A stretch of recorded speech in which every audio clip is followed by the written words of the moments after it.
私に宿題見せてくれるし、お弁当を分けてくれるし。Our main heroine, everyone, Cure Moocher.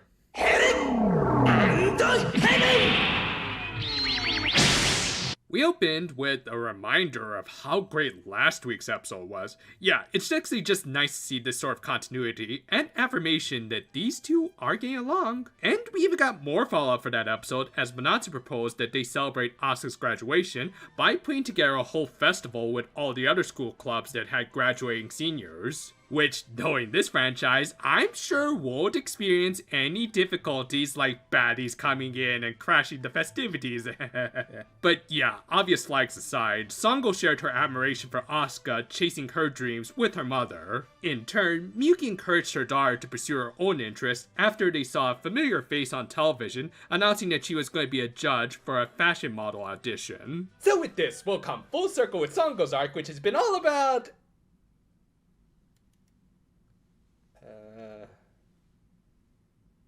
Give me a minute.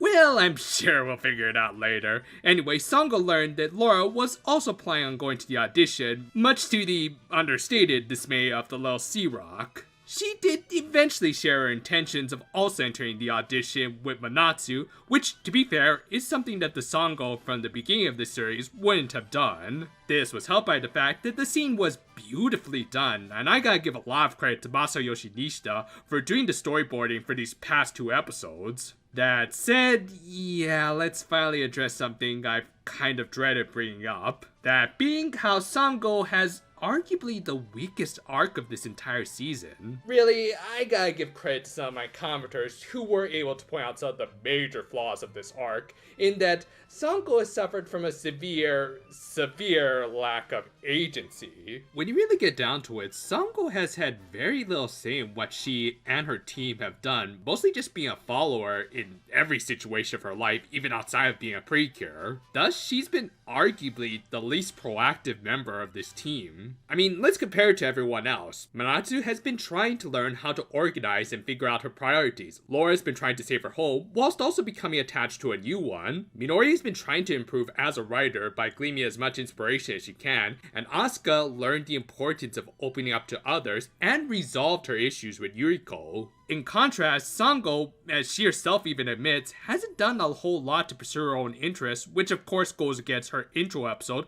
where she made a point that she desired to go against the grain and be the one purple tulip amongst a bunch of pink ones because it better suited her aesthetic. Assertiveness lesson number 1. Tell him to get off! Now, to be fair, she has been a proactive supporter, as evidenced by her following Spotlight episode, that was also written by this episode's writer, Hiroyuki Yoshino, where she encouraged Yuna to have the courage to take her first step towards her goals. And this will even kind of tie in with this episode by the end, but overall, it's going to make for a bit of a mismatched and ultimately not too engaging character arc in my opinion. Don't get me wrong, I don't dislike this character in any way, but you know, even that could be considered a problem because if there's nothing to get attached to, positive or negative, then really that's just going to generate apathy.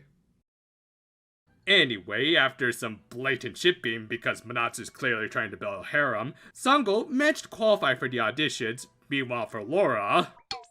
なんか戻ってきてるんだけど。 freaking post office. What, do you need us to give you a map to know where to go? Unable to participate herself, Laura, like many a failed star, just said, I always prefer being a director anyway. Which, unfortunately, we didn't get to see much of, but whatever, at least Manatsu got to advertise her new Netflix show. The day of the audition soon arrived, and of course, it took Sango no time to put on her makeup. This wasn't exactly the case for everyone around her, so being nice, she helped who she could. だから私もお願い。So, yeah, quick question here, but, why couldn't you have given us a scene like this earlier in the season? Again, in Yoshino's last Sango episode, he had her not only do something very physically demanding to encourage Yuna to give method acting a shot, but also promote the idea that makeup could boost confidence, which should have been a thing throughout this series. And yet, it was seldom brought up in the grand scheme of things. Based on that, as well as how this arc is going to conclude, they really needed more scenes like this, especially if you want to sell more of those actual products, just saying. Anyway, I did like this bit where only one of Sango's clients got through the first round of eliminations, as it was realistic, and also did help to solidify the conclusion to this episode. On a side note, am I the only one who thought this judge was Numeri in disguise, because that's clearly her VA pulling double duty? あなたはどんなモデルになってどんな活動をしたいですか? Meanwhile, the rest of her team were recollecting a discussion they had earlier of what they'd do if Sango's modeling career put them in a Kia-esque position. 確かにサンゴのバリアは強力だしな。 Wow, even the show is acknowledging that she's just this team's tank.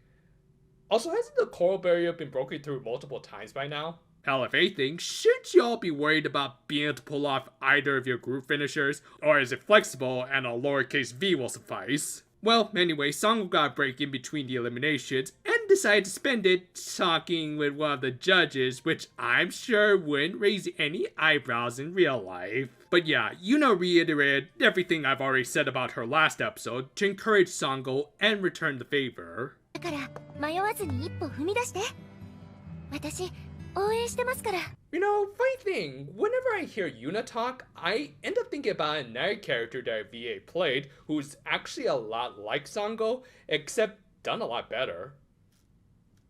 Hell, they even look kind of alike. But yeah, just like Sango, Megumi Tadogoro started off Food Wars as a total doormat. However, through her interactions with her friends like Soma, she not only became more assertive, but also found her niche in cooking comfort foods. From there, she improved those skills by leaps and bounds to the point that in the anime, she even beat the main character in one contest. And while Sango certainly didn't need to do anything extreme like fillet a monkfish, I do think it really would have helped her character if there was a little more focus on her specialty in makeup like in this episode. Anyway, Ayane attacked while one of our heroines was busy with something else. Yeah, did we do this last week? Well, speaking of which, I was wrong about my assumption last week, as Numeri didn't use a fellow sea slug like how Chonge used a fellow crab, but rather she used a... ナマコはか弱いもん。まだ食べられないの？ナマコ。ナマコ。ナマコ。ナマコ。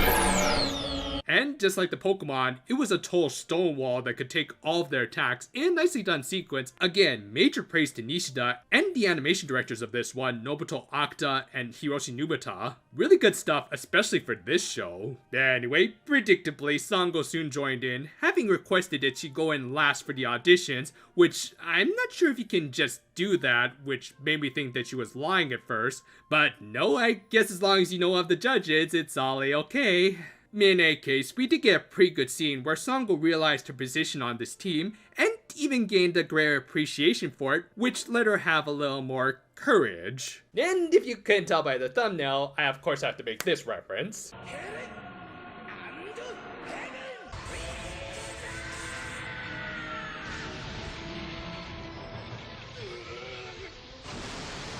Sadly, we didn't get a scene of her violently ripping out a course, but at least we got to see her finisher for, I think, the third time in this entire series. Anyway, Sango finally went to her audition, which again, she had moved to the end, meaning of course that she absolutely was planning on passing it. 私はこの最終オーディションを辞退させていただきます。 Well, that was pointless. So yeah, the episode ended with Sango just selling on being a support as a makeup artist, which is a fine occupation and everything, but geez, what a cop-out. Okay, I know I'm kind of harpy on how I think they didn't do Sango's character arc all that great, but really, what else am I supposed to do? As while I honestly think every character arc in this show is kind of flawed, hers is the one that really bothers me the most because it affected my enjoyment of this episode that on a technical level was actually pretty good, but as a story, it felt a little directionless. Hell, it felt like the show itself acknowledged that Sango didn't have much of an arc and thus defaulted her to the permanent supporter. But, as is always the case, just because you admit your show has problems doesn't automatically fix them.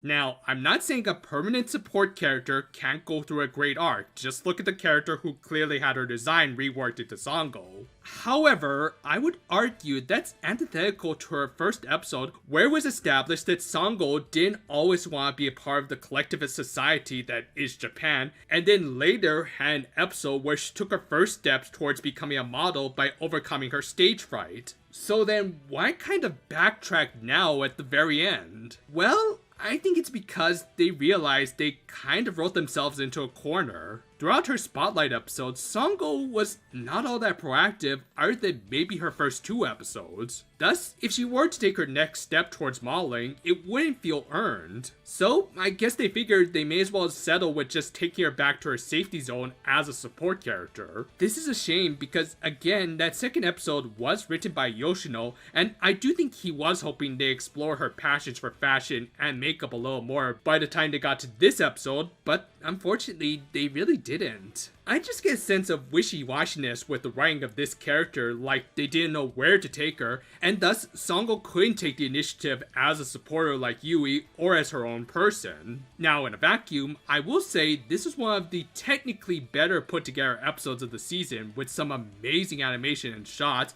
and a pretty great fight with a unique monster. But as the likely conclusion to a character arc, as the show only has 6 to 7 episodes left, this was very underwhelming. Just like Real Coral, I do like Sango and think she's very cute and needs to be protected, but I also have to acknowledge that she ain't going anywhere. Work on the second part of my Symphogear XV review has kinda slowed down. Let me just put it this way. I got a booster on Wednesday, and you know, they say that if you experience side effects, then that means it's working. I kind of wish it didn't work as well as it did. Thankfully, I was only out for about a day, and I'm feeling a lot better. As such, part 2 of the review should be coming out either Thursday or Friday. So, look forward to it. And until then, though, farewell for now, my friends, and if you'll excuse me, I'm gonna go sharpen a few of my knives for next season.